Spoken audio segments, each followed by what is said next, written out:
Welcome to our exploration of the Green Man, a fascinating figure deeply rooted in English folklore and religious tradition. Today, we'll uncover the rich history, symbolism, and enduring presence of this enigmatic character in English culture. The Green Man, a character from traditional folk culture, has captured the imaginations of many in the modern world. Books, articles, and websites on the Green Man abound, each of them looking at the figure from its own perspective. Those who have commented on or employed the image of the Green Man range from historians to neo-pagan worshippers, from festival organizers to novelists, and from folklorists to participants in Renaissance fairs. On the surface, the Green Man is a nature deity who symbolizes the cyclical nature of life and the profound connection between humans and the natural world.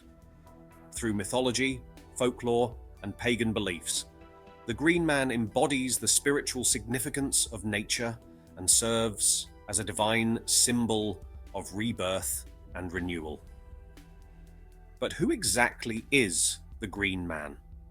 Let's go through a brief overview of this complicated and diverse entity.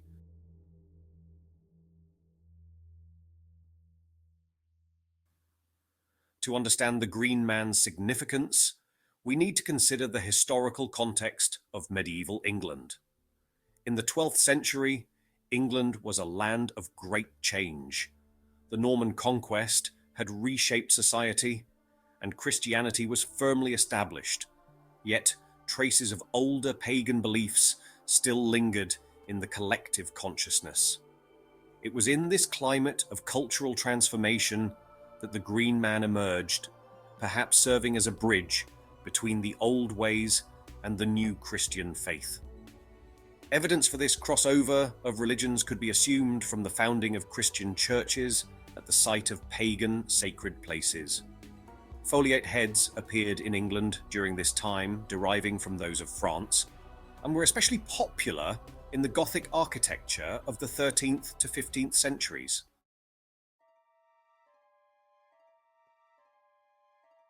Some scholars suggest that the Green Man represents the profound connection between humans and nature, a concept not entirely at odds with Christian teachings. His leafy visage symbolizes the cycle of growth and rebirth that we see each spring, reminding us of nature's endless renewal and, by extension, the promise of spiritual rebirth central to Christian doctrine. The depictions of the Green Man vary, but they all share common elements. Often, you'll see branches or vines sprouting from his mouth, nostrils, or other facial features. Some Green Men appear to be disgorging foliage, while others seem to be emerging from a leafy background. These Green Men can be found carved in wood or stone, silent guardians watching over worshippers and visitors alike. Some depictions even include flowers or fruit among the foliage, further emphasizing the theme of growth and abundance.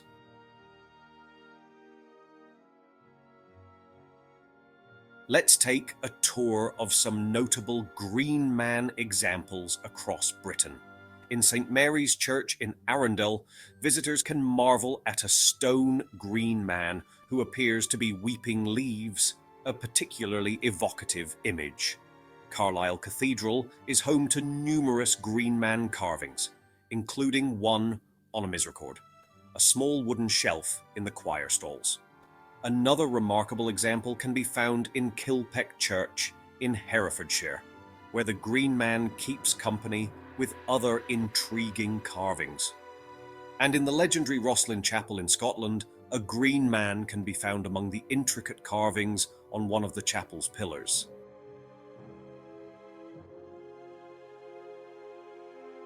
The Green Man's influence extends beyond architecture into literature and folklore.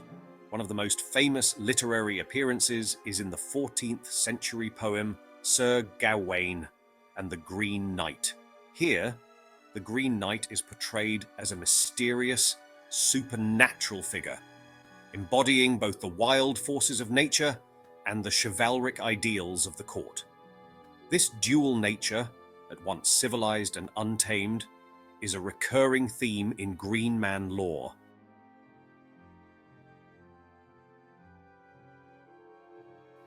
Closely related to the Green Man is Jack in the Green, also known as Jack O' the Green, is a fascinating superstition associated with May Day.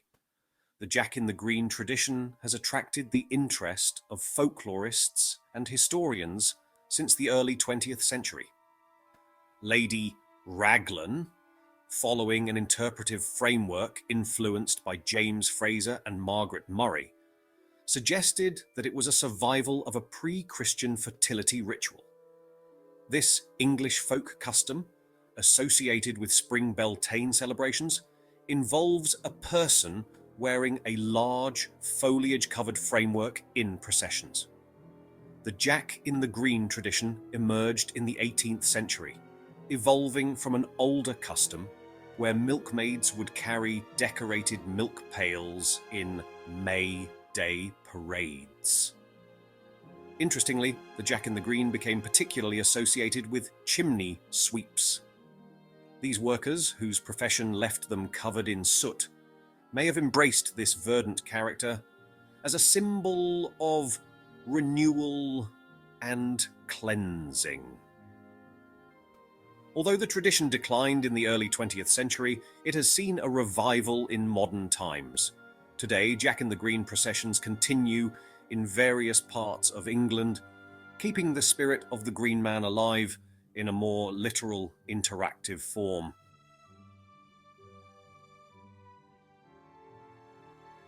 The Green Man is, however, a quintessentially a pagan figure. His image is found on many churches as the foliate mask, a face made up of leaves.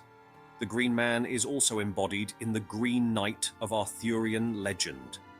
The Green Knight represents nature, and more specifically the Holly King, or King of the waning year, from midsummer to Yule, while Gawain was the Oak King of the waxing year. Barely even human, he has a vegetation face, sometimes benevolent, yet strangely remorseless. He appears in medieval architecture, perhaps placed there by masons who weren't as Christian as they pretended, along with the Sheelnagig, the hag, which is also found in such ecclesiastical edifices. The Green Man is rarely viewed as just a singular deity. He is the spirit of the forests or of the goddess, or that he's an ancient deity that has been long forgotten. He is a pagan symbol by his very essence, but he does not belong to just one culture. Variations of the Green Man can be seen throughout the world and are almost always depicted as a flowery and bearded male face carved in stone. It's also worth pointing out that many cultures associate the Green Man with their respective agricultural or natural vegetation deities.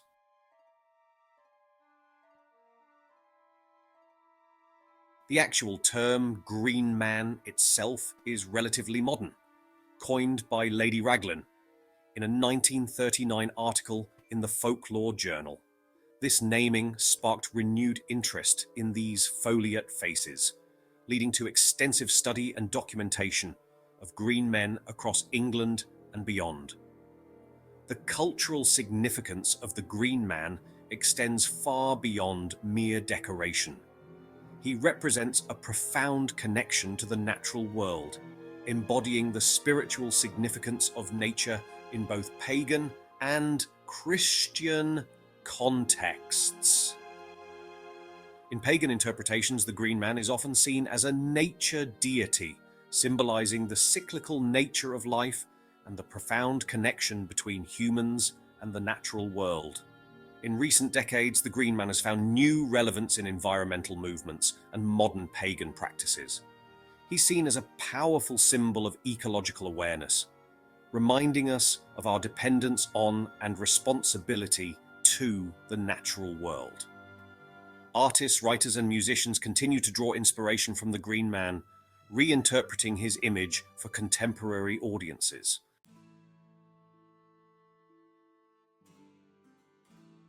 As we conclude our exploration of the Greenman, we're left with a sense of wonder at this enduring symbol.